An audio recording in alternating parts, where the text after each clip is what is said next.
सुमित के घर के हालात सुधरने का नाम नहीं ले रहे थे। घर में बीमार पिता और दो बड़ी बहनों की शादी की जिम्मेदारी सुमित के नाजुक कंधों पर थी।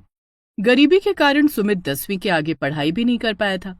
तपती गर्मी के मौसम में सुमित पसीने से लथपथ घर पहुंचा तो घर में कोहराम मचा हुआ था। दोनों बड़ी बहनें और माँ, उसके बीमार पिता जो पैरालिसिस के मरीज थे, उनके पास बैठी रो रही थी। क्या हुआ माँ? पिताजी ठीक तो है ना? देख ना बेटा, तेरे पिताजी कुछ बोल नहीं रहे हैं, कुछ हरकत भी नहीं कर रहे हैं। सुमित अपने पिता को लेकर अस्पताल जाता है। उसके साथ उसकी माँ सरिता और दोनों बहनें रीति और सुनीति भी अस्पताल जाती हैं। डॉक्टर साहब, देखिए ना, मेरे पिताजी को क्या हो गया है। ये ना कुछ बोल रहे हैं, ना आंखें खोल रहे हैं। डॉक्टर सुमित के पिता का चेकअप करता है। पैरालिसिस के कारण ये कोमा में चले गए हैं। होश आने तक इन्हें अस्पताल में भर्ती रखना होगा। डॉक्टर सुमित के पिता को अस्पताल में भर्ती कर लेता है, जिसके बाद वो सुमित से पैसे जमा करने के लिए कहता है। मरीज के इलाज के लिए काउंटर पर 20,000 रुपए जमा करा दीजिए। 20,000 रुपए?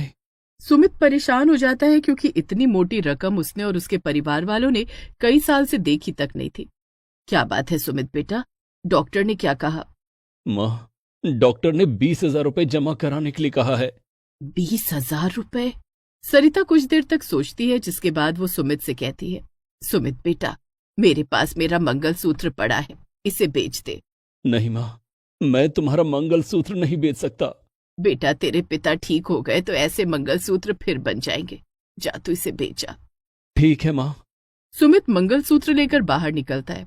वो सोचता है कि माँ का मंगलसूत्र बेचने से पहले एक बार रिश्तेदारों से पूछ लेता हूँ, शायद कोई मदद मिल जाए। सबसे पहले वो अपने चाचा को फोन करता है। नमस्ते चाचा जी। खुश रहो सुमित बेटा। भैया कैसे हैं? चाचा जी, पिताजी कोमा में चले गए हैं, अस्पताल में भर्ती हैं। डॉक्टर ने 20,000 रुपए जमा करने के लिए कहा है। आप तो जानते ही हैं कि घर के हालात कितने खराब हो चुके हैं। मुझे भी अभी तक नौकरी नहीं मिली। क्या कुछ पैसे मिल सकते हैं? क्या कहा सुमित बेटा? तेरी आवाज नहीं आ रही है। Hello hello. चाचा जी, मैं बोल रहा हूं, आपको आवाज क्यों नहीं आ रही है? अब नेटवर्क नहीं है बेटे। Hello hello. चाचा जी ने फोन काट दिया, जिसके बाद सुमित ने अपनी बुआ को फोन किया। सुमित बेटा, तू तो जानता है तेरे फूफा जी की आदत, इतने खर्चीले कि घर में 1 रुपया नहीं बचता। मेरी तो किस्मत ही खराब है जो ऐसे आदमी से मेरी शादी हो गई। मैं तो खुद पाई पाई को तरसती हूँ। कोई बात नहीं बुआ जी। सुमित ने अपने सारे रिश्तेदारों को फोन करके पैसे मांगे। किसी ने बहाना बनाकर पीछा छुड़ा लिया तो किसी ने उसे ब्लॉक कर दिया। लगता है माँ का मंगलसूत्र बेचना ही पड़ेगा। सुमित सुनार की दुकान पर जाकर सरिता का मंगलसूत्र बेच देता है और पैसे लेकर अस्पताल आता है, जहां वो काउंटर पर 20,000 रुपए जमा करा देता है। जिसके बाद वे चारों घर आ जाते हैं। माँ, खाने में क्या बनाऊं? घर में तो राशन है ही नहीं। माँ का मंगलसूत्र बेचने के बाद जो पैसे मिले थे, उसमें से 5,000 रुपए बच गए हैं। मैं उन पैसों से घर के लिए राशन लेकर आता हूँ। सुमित कुछ पैसों का राशन लाता है और बचे हुए पैसे सरिता को दे देता है। तभी मकान मालिक किराया लेने आ जाता है। हाँ भाई, 2 महीने हो गए हैं, मुझे मेरा किराया कब मिलेगा? भाई साहब, आप तो जानते ही हैं कि सुमित के पिता की हालत कितनी खराब है। आज तो वो कोमा में चले गए, हमारे पास उनके इलाज के भी पैसे नहीं है। सरिता रोने लगती है। कोमा में चले गए हैं तो मैं क्या करूं? मुझे मेरे पैसे नहीं मिले तो मैं कोमा में चला जाऊंगा। मुझे मेरे पैसे चाहिए। अंकल, बस इस महीने और इंतजार कर लीजिए, मेरी नौकरी लग जाएगी। अगले महीने मैं मकान का किराया चुका दूंगा। ठीक है, लेकिन अगर अगले महीने मकान का किराया नहीं चुकाया तो मकान खाली कर देना। धमकी देकर मकान मालिक वहां से चला जाता है। सुमित आज तो नौकरी के लिए इंटरव्यू देने गया था, क्या हुआ? दीदी, वहां मेरे लायक कोई नौकरी नहीं थी। 10वीं पास होना, हर कोई गार्ड की नौकरी करने के लिए कहता है। मैं तो गार्ड की नौकरी भी कर लूंगा, लेकिन तनख्वाह सिर्फ 10,000 रुपए मिलेगी। इतने कम पैसों में कैसे होगा? मकान का किराया, पिताजी का इलाज, आप दोनों की शादी और घर के दूसरे खर्चे। सुमित, हम दोनों बहनों ने सोचा है कि हम दूसरों के घरों में खाना बनाने का काम कर लेंगे, इससे थोड़े पैसे आ जाएंगे। तू गार्ड की नौकरी कर ले। नहीं दीदी, मैं आप दोनों को दूसरों के घरों में काम नहीं करने दूंगा। इसमें बुराई क्या है सुमित? सुमित ठीक कह रहा है सुनीति, तुम दोनों की अब शादी की उम्र हो गई है। अगर तुम दोनों दूसरों के घरों में काम करोगी तो रिश्तेदार क्या कहेंगे कि शादी की उम्र में बेटियों से काम करवा रहे हैं। कौन से रिश्तेदार माँ? रिश्तेदार अब कौन सा हमारे काम आ रहे हैं माँ? हमें काम करने दो ना। ठीक है, तुम दोनों की यही जिद है तो करो। दूसरे दिन सरिता और रीति काम की तलाश में निकल जाती हैं और सुमित नौकरी की तलाश में। लेकिन ना तो सुमित को नौकरी मिलती है और ना ही दोनों बहनों को कोई काम। परेशान सुमित सड़क के किनारे बने बेंच पर बैठा था। तभी वहां एक किन्नर आता है और सुमित से पैसे मांगता है। ए चिकने, ला पैसे निकाल। मेरे पास पैसे नहीं है। क्यों झूठ बोल रहा है? देखने में तो किसी अच्छे घर का लग रहा है। किन्नर सुमित की जेब में हाथ डालकर उसका बटुआ निकाल लेता है, लेकिन जब वो बटुआ खोलता है तो उसमें कुछ भी नहीं था। तभी सुमित के पास अस्पताल से डॉक्टर का फोन आता है। आपके पिता की हालत नाजुक है, उनके इलाज के लिए फौरन 50,000 रुपए जमा करा दीजिए। 50,000 रुपए? लेकिन डॉक्टर, मेरे पास इतने पैसे नहीं है। अगर पैसे नहीं है तो आपके पिता का इलाज नहीं हो पाएगा। सुमित परेशान होकर रोने लगता है। क्या बात है? तू रो क्यों रहा है? ये ले तेरा बटुआ, ये तो बिल्कुल खाली है। लेकिन एक बात बता, तेरे पिताजी को क्या हुआ है? सुमित किन्नर को अपनी सारी परेशानी बताता है। नौकरी नहीं मिल रही है, अगले महीने मकान खाली करना होगा। समझ नहीं आता कि 2 बहनों और माँ को लेकर कहाँ जाऊंगा। पिताजी अस्पताल में हैं, उनके इलाज के लिए पैसे नहीं है। बहनों की शादी कैसे होगी? कुछ समझ नहीं आ रहा है। जान भी नहीं दे सकता। मरने के बाद भी मेरी आत्मा मेरे परिवार के लिए तड़पती रहेगी। तो परेशान मत हो। देख, मैं तुझे नौकरी तो नहीं दिला सकता, लेकिन तेरी मदद जरूर कर सकता हूँ और वादा करता हूँ कि तेरी सारी परेशानियों का हल निकल आएगा। कैसी मदद?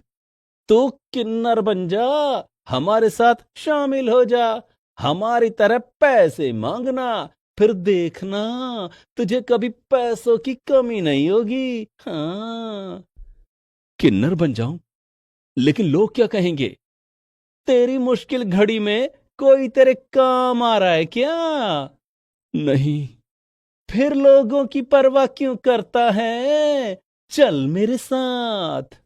सुमित किन्नर के साथ उसके घर जाता है, जहां पहले ही बहुत सारे किन्नर रहते थे। वो किन्नर सुमित को किन्नरों के सरदार से मिलवाता है। सरदार, ये लड़का किन्नर बनेगा, लेकिन पहले हमें इसकी मदद करनी होगी। इसे 50,000 रुपए की जरूरत है। ठीक है, इसे 50,000 रुपया दे दो। किन्नर सुमित को 50,000 रुपए देता है। अस्पताल में पैसे देकर तू हमारे पास आ जाना, हम तुझे किन्नर बना देंगे।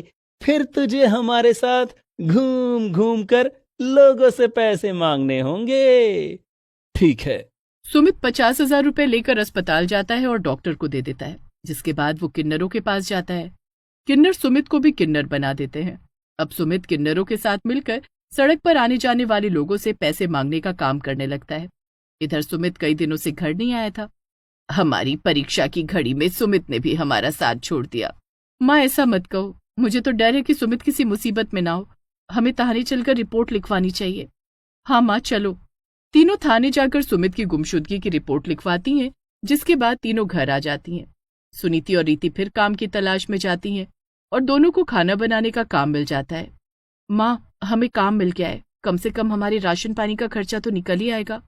और मकान का किराया और तेरे पिताजी का इलाज, ये सब कैसे होगा? मैं सोच रही हूँ कि मैं भी कोई काम ढूंढ लूं। तीनों आपस में बातें कर रहे थे, तभी मकान मालिक किराया लेने आ जाता है। 3 महीने हो गए, कहाँ है तुम्हारा लाडला जिसने कहा था कि अगले महीने किराया दे दूंगा? भाई साहब, वो तो कई दिनों से घर ही नहीं आया। आएगा भी कैसे? वादा पूरा नहीं कर पाया। या तो मेरे पैसे दे दो या अभी घर खाली कर दो। भाई साहब, आप तो हमारे हालात जानते ही हैं। हमारे पास अभी पैसे नहीं हैं। मैं कुछ नहीं जानता।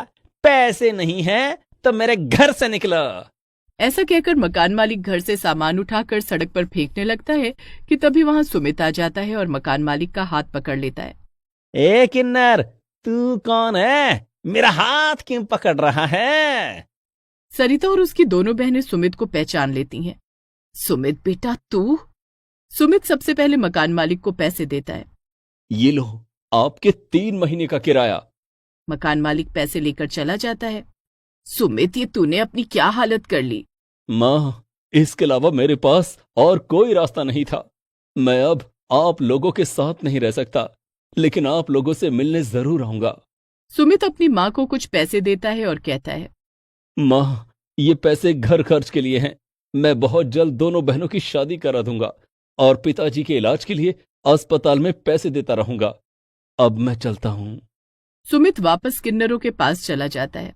वो कुछ दिनों में अपने घर की गरीबी दूर करने में कामयाब हो जाता है, अपने पिता का इलाज करवाता है और दोनों बहनों की शादी भी करवाता है।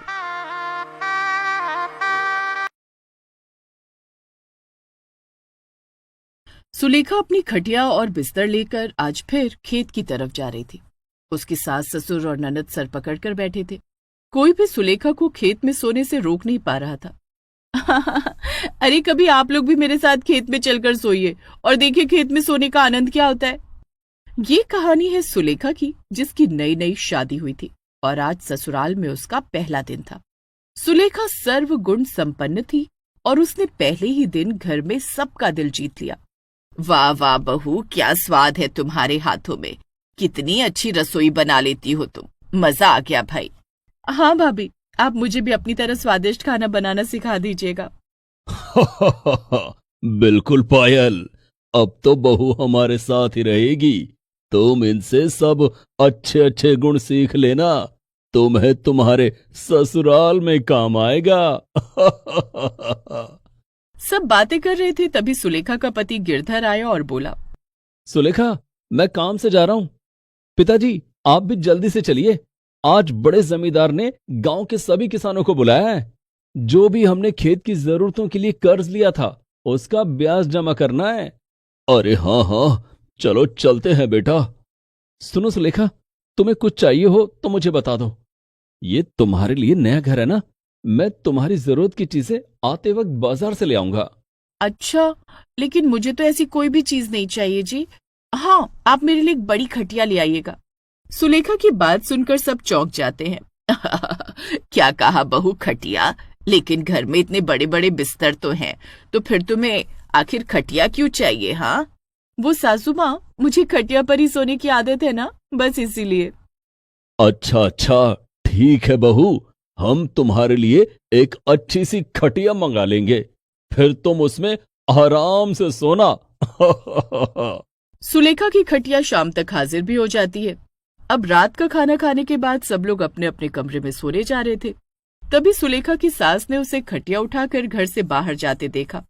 अरे बहू, कहाँ जा रही हो? बाहर आंगन में सोने जा रही हो क्या? अरे भाभी, मैं भी आती हूँ, मुझे भी आंगन में ठंडी हवा में सोना है। नहीं नहीं दीदी, मैं आंगन में नहीं सोने जा रही हूँ, मैं तो खेत में सोने जा रही हूँ। सुलेखा की बात सुनकर उसकी सास और ननद दंग रह जाते हैं। ये तू क्या कह रही है बहू, खेत में? मगर क्यों?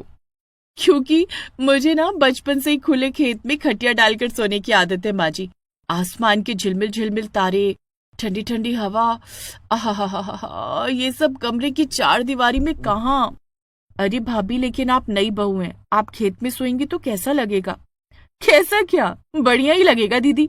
और हमारा खेत इतना पास है घर से, तो भला इसमें दिक्कत ही क्या है? जब सुलेखा को उसकी सास और ननद समझाते हुए थक जाते हैं, तो वो लोग गिरधर और उसके पिता को बुलाते हैं। देख बेटा, तेरी बीवी ये कैसी अजीब सी जिद पकड़कर बैठी है, कहती है खेत में ही जाकर ही सोएगी। सुलेखा, ये कैसी जिद है भला? तुम खेत में सोने नहीं जा सकती हो, बस। तो ठीक है, फिर मैं यहीं बैठी हुई हूँ। मैं या तो सारी रात जागकर गुजार दूंगी या फिर खेत में ही सोऊंगी, बस। सुलेखा की अजीब सी जिद से सभी परेशान हो जाते हैं। गुस्से में गिरधर कहता है, ठीक है, जो करना है करो, नहीं सोना है तो मत सो, लेकिन हम तुम्हें खेत में सोने नहीं देंगे, बात खत्म। इतना कहकर गिरधर अंदर चला जाता है। अब सुलेखा के घर वाले बहुत परेशान होते हैं। सुलेखा भी उदास होकर वहीं बैठ जाती है। उस रात घर में कोई भी नहीं सोया। अगले दिन सुलेखा उठकर अंदर गई और चाय नाश्ता बनाने लगी। बहू, अब तुम ठीक हो ना? अब ऐसी जिद मत करना, कल तुम्हारे चक्कर में घर में कोई भी नहीं सोया। माँ जी, चाहे रोज मुझे जागना क्यों ना पड़े, लेकिन मैं सोऊंगी तो खेत में। सुलेखा की सास ने यह सुनकर अपना सर पकड़ लिया। सब चाय नाश्ता करके अपने अपने काम पर लग गए। दोपहर में सास ने सुलेखा की माँ को घर पर बुलवाया। क्या हुआ बहन जी, आपने मुझे इतनी जल्दी आने को क्यों कहा? अभी तो शादी को 1 ही दिन हुआ है, सब ठीक तो है ना? अरे वही तो बहन जी, 1 ही दिन हुआ है और देखिए आपकी बेटी कैसी जिद पकड़ कर बैठी है। ये कहती है कि इसे खेत में खटिया डालकर सोना है, वरना ये सोएगी ही नहीं। अब बताइए, ये भी कोई बात है? क्यों सुलेखा, ये मैं क्या सुन रही हूँ भला? तूने अपना ये नाटक यहाँ भी बंद नहीं किया है? अरे ये तेरा ससुराल है, ससुराल। मायके में भी तू खेत में सोती रही, मगर यहाँ तू खेत में खटिया पर नहीं सो सकती है। नहीं माँ, मैं खेत में ही जाऊंगी क्योंकि मुझे वहीं पर नींद आती है। सुलेखा और उसकी माँ की बहुत देर तक बहस चली, लेकिन नतीजा कुछ भी नहीं निकला। आखिर में हार मानकर सुलेखा की माँ भी वापस अपने घर चली गई और समस्या वही की वही बनी रही। रात हो जाती है और फिर से सोने का वक्त हो जाता है। क्या बात है माँ, इतनी परेशान क्यों हो? बेटा, रात हो गई है, अब बहू का फिर से वही नाटक शुरू हो जाएगा। उसे बाहर खेत में सोने जाना होगा, वरना वो सोएगी नहीं। तो ठीक है ना माँ, अगर वो नहीं सोना चाहती तो उसे मत सोने दो। इसमें हम क्या कर सकते हैं? अब उसे खेत में सोने तो नहीं दे सकते हैं ना? अरे बेटा, ऐसे कैसे कर सकते हैं? अगर वो जागेगी तो हम सब भी कैसे चैन से सो पाएंगे? तो उससे बात करना। एक काम कर, उससे कह कि वो छत पर जाकर क्यों नहीं सो जाती। छत पर भी तो खुला खुला माहौल है। गिरधर को ये बात ठीक लगती है और वो जाकर सुलेखा से कहता है, सुलेखा, तुम एक काम करो, छत पर चलकर खटिया डाल लो। वहां भी तो खुला खुला माहौल है, एकदम खेत जैसा। अरे गिरधर जी, आपको क्या मैं छोटी बच्ची नजर आ रही हूँ जो आप मेरा मन बहला रहे? मुझे खेत में ही सोना है बस। ओफो, सुलेखा, तुम भी अब हद कर रही हो। तभी पीछे से सुलेखा के ससुर आ जाते हैं और गिरधर से कहते हैं, रहने दो बेटा, अब बहू को और मत समझाओ। उसे अगर खेत में सोना है तो सोने दो, अब कोई और रास्ता नहीं है। हम ऐसे घर में रोज रोज अशांति होते तो नहीं देख सकते हैं ना। सुलेखा ये सुनकर बहुत खुश हो जाती है, लेकिन बाकी लोगों का मुंह बन जाता है। मगर अब ससुर जी के आगे कोई कर भी क्या सकता था। सुलेखा बहुत खुश होकर अपनी खटिया खेत में डलवा लेती है और आराम से वहां लेट जाती है। आज उसे अच्छी नींद आती है। अगले दिन सुलेखा सवेरे ही घर जाकर काम करने लगती है। सासू माँ, मैं सबके लिए चाय नाश्ता बना देती हूँ, आप रहने दीजिए ना। चाहे जो भी कर लो बहू, ये जो तुम खेत में जाकर सो रही हो ना, ये किसी को पसंद नहीं आ रहा है। और कामकाज करने से तुम किसी का मन नहीं जीत पाओगी। हाँ। गुस्से में इतना बोलकर वहां से सुलेखा की सास बाहर चली जाती है। तभी सुलेखा की ननद पैर पटकते हुए आती है। क्या बात है बेटा, तू इतने गुस्से में क्यों है? मैं मंदिर गई थी ना, और वहां मुझे कुछ औरतों ने रोककर मेरा मजाक उड़ाया कि तुम्हारी भाभी तो खेत में सोती है, क्या तुम्हारे घर में सोने की जगह नहीं है? ओफो, अब तो गांव भर में हमारी बदनामी हो रही है। अब क्या करे बेटा, जब अपना ही सिक्का खोटा हो तो कर भी क्या सकते हैं। ऐसे ही घर वाले अपने मन को समझा लेते हैं और 1 हफ्ता बीत जाता है। एक रात को सुलेखा जब गहरी नींद में सोई थी तो कुछ आहट से उसकी नींद अचानक से खुल गई। अरे, मैंने कुछ आहट सुनी, जैसे कुछ लोग यहाँ से चल कर गए, लेकिन कोई नजर क्यों नहीं आ रहा है? इतनी रात को कौन आ सकता है? सुलेखा उठी और आसपास देखने लगी, मगर उसे कोई नजर नहीं आया। वो वापस जाकर लेट गई। असल में ये गिरधर और उसके पिता के कुछ पुराने दुश्मन थे जो आज उनके खेत में आग लगाने आए थे। भैया, जल्दी से यहाँ पर आग लगाकर भागते हैं, खेत में कोई भी नहीं है, यही अच्छा मौका है। उस गिरधर और उसके बाप ने हमें ये जमीन सस्ते दाम पर बेचने से मना कर दिया था ना। अब ना रहेगी जमीन और ना होगा विवाद। मंगलू और उसके आदमियों ने खेत में आग लगा दी और वहां से भाग खड़े हुए। आग धीरे धीरे बढ़ने लगी। सुलेखा ने फिर उठकर देखा और वो दंग रह गई। ये आग, ये कैसे लग गई? अरे नहीं, जल्दी से कुछ करना पड़ेगा वरना ये आग खेत में फैल जाएगी। सुलेखा ने जल्दी से कुएं में बाल्टी डाली और पानी निकालकर खेत में डालने लगी। आग अभी लगनी शुरू ही हुई थी, इसलिए पानी डालने से सारी आग बुझ गई। सुलेखा भागकर घर गई और सबको खेत में लेकर आई। पिताजी, अचानक से कुछ लोगों की आहट सुनाई दी और फिर खेत में आग लग गई। ये सब जरूर उस मंगलू का काम है, उसे तो मैं छोड़ूंगा नहीं। अब उसके खिलाफ थाने में रिपोर्ट कराऊंगा। वो तो आज बहू खेत में सो रही थी, इसलिए हमारा खेत बच गया, वरना आज तो हम बर्बाद ही हो जाते। सबको एहसास हो गया कि सुलेखा के खेत में सोने के फैसले से आज उनका खेत बाल बाल बच गया। हाँ भाभी, आपने तो आज हम सबको बचा लिया। अब आप आराम से खेत में सोना, कोई आपको नहीं रोकेगा। ये तो बस इत्तेफाक की बात थी, लेकिन हाँ, मुझे भी इस बात से बहुत खुशी है कि अब मैं आराम से खेत में सो पाऊंगी। इसके बाद सुलेखा रोज आराम से खेतों में सोने लगी और अब उसे कोई नहीं रोकता था। Please subscribe this channel.